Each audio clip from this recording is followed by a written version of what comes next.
For anyone that doesn't know the premise of Conan Exiles, your character essentially has performed some sort of crime, whether this could be stealing an apple, stealing a potato, sleeping with a priest's daughter, we don't know, but as a result you're crucified in the exiled lands. As if the exiled lands weren't bad enough, everything, or being crucified isn't bad enough, everything in the exiled lands actually wants to kill you. So survival here is going to be tough.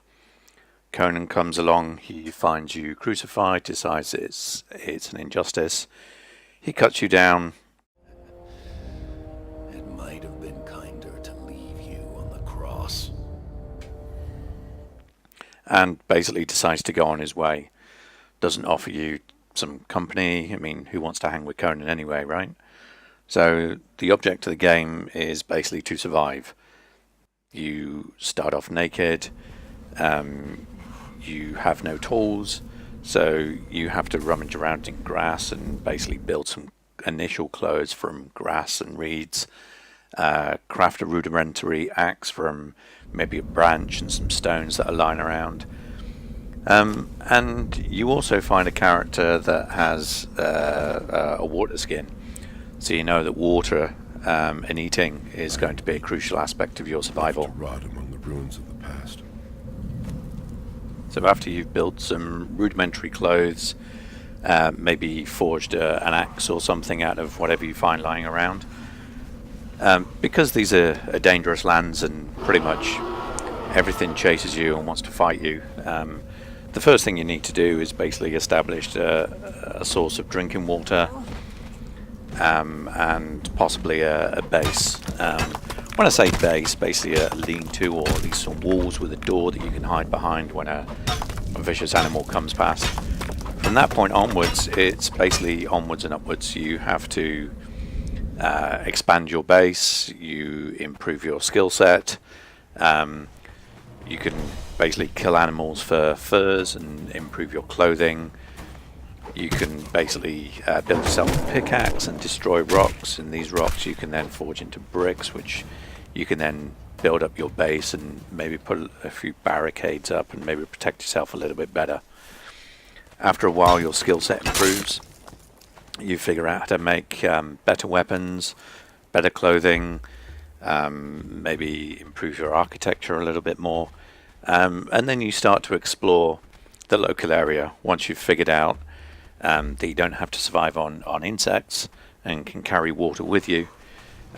You figure out how to cook animals, how to skin them for clothes, how to make leather, and slowly you build up a set of tools that allows you to improve your general life. When you explore inland a little bit, you find that not only is this a survival game where you actually learn how to sort of make stakes and water and better armors. You can join up with other players, and you can capture non-player characters, and these can be your servants and these can be your guards. Obviously the main problem is that other people are playing the game on the same server, and this becomes a player versus player environment as well. If you focus on the player versus player aspect of the game, then you'll notice that unless you start to build defenses and walls, if you focus too much maybe on building skins or building clothes and basically axes and things, you find yourself susceptible to raids by other players. So the first thing you'll need to do is slowly expand your base from a collection of huts up to something a bit more defensible, maybe with walls, maybe with turrets, and get yourself some non-player characters so that if you're offline and you get a player raid, at least you've got some servants, preferably with bows, that are defending your lands. The main problem with being a full-time environment is that obviously if your players are offline, then they've got no way of defending your base. So either take it in turns to be online, make sure that your clan covers from a wide range of time zones, or start to collect up what are called thralls. Thralls are non-player characters that you can beat up, capture, and then break on the Wheel of Pain. Once they're broken, they then serve you. Their skill set determines how useful they are. So, for example, if you capture an archer, then he's an archer. If you capture a dancer, they tend not to be that useful at defending your base, but they sure are pretty whilst you're sitting on your throne. So pretty much everything in this universe wants to kill you, apart from ubiquitous hair. Anything you walk past essentially makes a lunge for you. Doesn't matter whether you're fully armoured with weapons that can kill it outright, it just doesn't like you being there. And as beautiful as this landscape is that encourages you to explore it, it's also extremely dangerous for the solo traveller.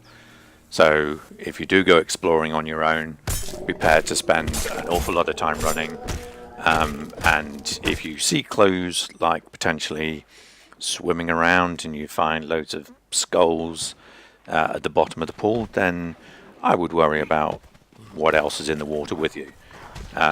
If you go through gates and again there's skulls and dead things lying around, then I would back off very slowly and wait until your mates catch you up. Otherwise you'll spend the better part of this game running away and dying.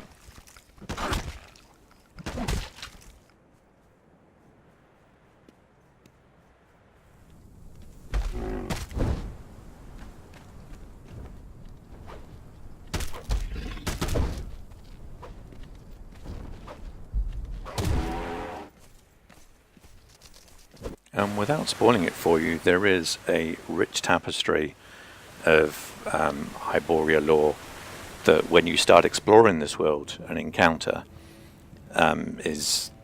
makes it more than just a player versus player environment, makes it slightly more than just a survival game. There's a rich background, there's sorcery, there's giant creatures, there's corruption, and we're still at the early access stage, so this is going to continue to expand. There's going to be Easter eggs, there's going to be ancient weapons that you can encounter, ancient enemies that you can bring back to life.